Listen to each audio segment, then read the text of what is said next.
ayan si Madam Roma. St. Timothy, and I think Wawaw is here. Yeah, St. Timothy, meron kayong ghost project sa Bulacan? Mr. Chair, wala po. Okay, categorically. Tapos yung Wawaw?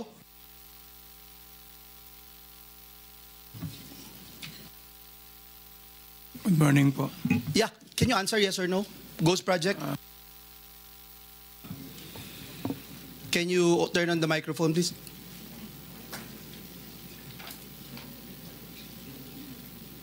It's a yes or no question, sir.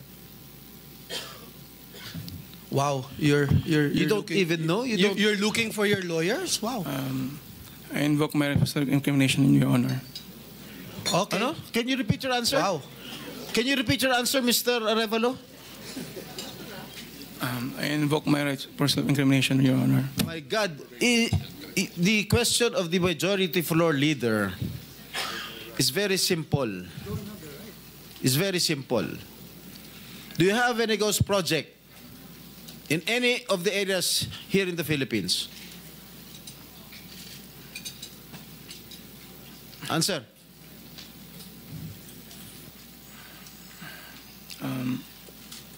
Dahil may mga usapin po na kakasuhan yung mga contractor ng DPWH po at parte ng ulat ng Senado na magpagrekomenda ng paghahain ng kaso laban sa resource person, ang payo ng aking mga abogado ay huwag magsalita sa panahon na ito dahil anumang pahayag ko sa pagsisiyasat. Sino utos sa'yo na huwag magsalita?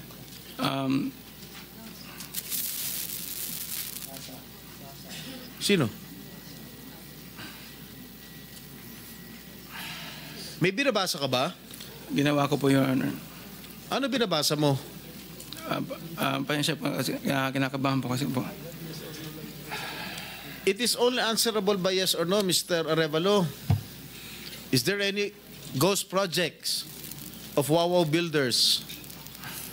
This is what I discovered, and the former secretary confirmed during the first hearing that there indeed are ghost projects. Bine-verify pa po namin, Your Honor, ang ano kung meron po. Ano ka ba sa Wawaw? Are you the owner? Yes po, Your Honor. And you should know. Majority Leader, it's your time, huh?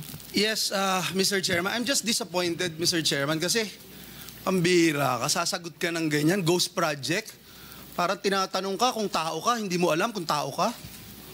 Mr. Chairman, just to put on record also, no, yung Diskaya Group, ang total cost project nila from 2022 to 2025 ay 31 billion pesos. 31 billion pesos dito sa siyam na kumpanya na ito. Yung Sims at yung Wawaw Builders, at dun sa 31 billion, Mr. Chairman, 3 billion nasa Bulacan, Region 3, if I'm not mistaken. 2.8 billion sa Bulacan. Yung Sims tsaka yung Wawaw, meron pong 4 billion at 1.2 billion sa Bulacan. May I know from COA kung na-audit niyo po itong tatlo na itong binanggit ko na ito, na kumpanya? Sir, ito po yung mga na-subject for audit, fraud audit, especially for Bulacan po, sir, Your Honor. Yes, and nakita niyo may ghost project. Kaya hindi makasagot ito, eh. Opo. Can you confirm? Hindi ko pa po ma-confirm, Because sir, we're going to get we po subpoena already the document. So, Opo. can you confirm? Yes or Your no? Honor, wala po akong kopya nung audit highlights. Do you also audit itong pickup? Meron po tayong mga auditors assigned sa DTI, Your Honor, at may mga findings din po sila, kaya na-audit din po yung pickup po. I'll go with the pickup. No, nandito si Dr. Dakay. Dr. Dakay, ilan kayo sa board? Can you just mention the names? Tatlo? Yeah, there are 3 of us, Your Honor. Engineer Ernie Bagaw, Engineer Arthur Escalante, and myself. Okay. Kayong tatlo, as board members ng pickup, are you also contractors, officers, or owners of companies that have government contracts with DPWH or LGUs, sir? Our company, Your Honor, does not have any projects with the DPWH. kayong tatlo na members ng board. I have documents here to prove something, sir. Please don't lie to me, please. Yes, that's why Engineer Bagaw, AGB, and Arthur Escalante have projects with the DPWH. So meron, sir, your honors. Is that correct? Yes, the current pickup board members have construction contracts with DPWH, and I can show it to you later, LGUs and other government entities with their respective companies. Your answer is yes, right? Yes, Your Honor. So you don't think it's not right for you guys to have these contracts? For example, Dr. Dakay, as chairperson, associated po kayo dun sa Dakay Construction and Development Corporation. May projects po kayo with national and various local governments for public facilities like government buildings and schools. Si Engineer Bagaw, one of the top contractors ng flood control project, securing worth 7.7 billion. Si Engineer Escalante signed a contract with DPWH on behalf of his company in May 2022 while already a pickup board member. Are you aware of this, sir?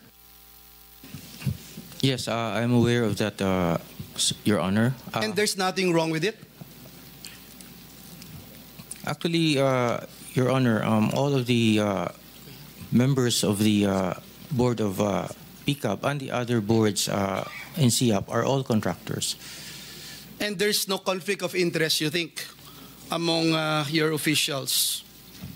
And there's nothing we can do to stop the three of you, the powerful three in PICAP?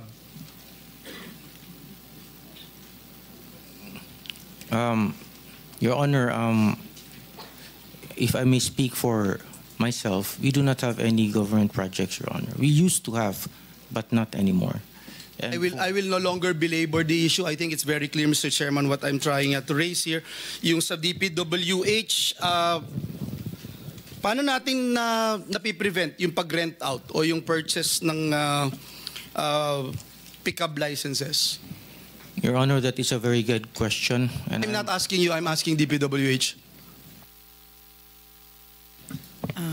Hindi, personal opinion ko, Your Honor, Mr. Chair, hindi po dapat o hindi tama siguro ang pagpapahiram ng lisensya. You are not being asked to give your personal opinion, I ma'am. apologize. This is a recorded proceedings. I apologize, Your Honor. We're talking about facts here. Thank I you. apologize, Your Honor. But I am not very knowledgeable on the procurement part. I have not been a member of any BAC. Pero again, sa pagkakaalam ko po, hindi po tama na pinagpa-rent or pinapahiram. Kasi po yung... But you are aware that this is happening? Hindi ko po. Well, hindi, Come on, Jose Cabral. hindi po, Mr. Chair, Your Honor. Because I am not involved in the operation. Kayo bang na-deputize na sumagot in behalf of the department para Ako po kasi makasiguro lang tayo? Opo, ako po kasi yung pinakamataasang posisyon na nandito ngayon. Kasama ko po yung mga regional director. Kasi you keep on looking at your back for every question. I So apologize. you're referring to most of them, baka you are very discomfortable with doing this. So baka meron po kayong gustong Opo. pumalit sa inyo sa ngayon. Pwede po bang matawag ko ang isang regional director? Kasi sila po yung... Regional director lang yun, lalo mo lang alam yun. Mr. Chair, with the indulgence of the majority leader, interjection lang. Okay. Paalala lang po na kasasabi po kasi ni Yuse Cabral, di nila alam na mayroong pagpapahiram or pagre-rent out ng lisensya. Pero kanina po sinabi ni dating Secretary Bonoan, alam nila at alam ng department. For the record, salamat Mr. Chair at Majority Leader. Anyway, that will be shown later on by the documents that we will be subjected to questioning, as well as people who are involved in this. Okay. Thank you, Mr. I only have 1 minute to go. May I just put on record, because this is in aid of legislation, yung subcontracting loophole, yung joint venture loophole, gusto nating i-address ito. So kung hindi kayo makapagtutulungan sa amin, DPWH, mahalata kayo na part kayo ng mafia dito talaga. So yan ang gusto nating makita, because itong mga contractor, if I have enough time, I will ask these contractors. For example, Ma'am Diskaya, nagpapahiram ba kayo ng lisensya? Sorry po, hindi po. So lahat ng nakalagay po sa inyo dun sa 30 billion in the past 3 years ay kayo ho talaga lahat ang gumawa. Yes po. For example kayo, Ma'am St. Timothy, sinabi nyo kanina may 145 flood control kayo, di ba? Ilan ang tauhan nyo? I have 38 admin employees po. 38, pero ilang billion yung hawak po ninyo. So, alam na Admin lang po. Kaya nga, so alam na nagpapahiram kayo. Anyway, Mr. Chairman, last but not the least, let me just point out, no? Last month, the Office of Ombudsman ordered the filing of criminal charges in connection po dun sa 2.4 billion purchase na laptops for public school teachers during the pandemic. And among the respondents, Mr. Chairman, yung Froilan de Mongo from joint venture that included yung SunWest Construction and Development Corporation. Once again, we ask, Mr. Chairman, why insist on awarding contracts to firms like SunWest, which are involved in corruption cases, when there are more qualified and reliable contractors available? Yung COA Annual Report 2021, finlag na. Imagine, construction firm supplying laptops. So bakit nakakakuha pa rin ito? So clearly, wala talagang mekanismo para i-check. Zero. Kitang-kita ko lahat kayo nagnanad. Parang wala na ba tayong magagawa dito? Klaro na, maliwanag pa sa sikat ng araw itong mga kumpanya na binanggit natin, contractors na binanggit natin. And yet, kumokopo pa rin sila ng limpak-limpak na billion peso project from the government. Can anyone answer this question? Why is it happening?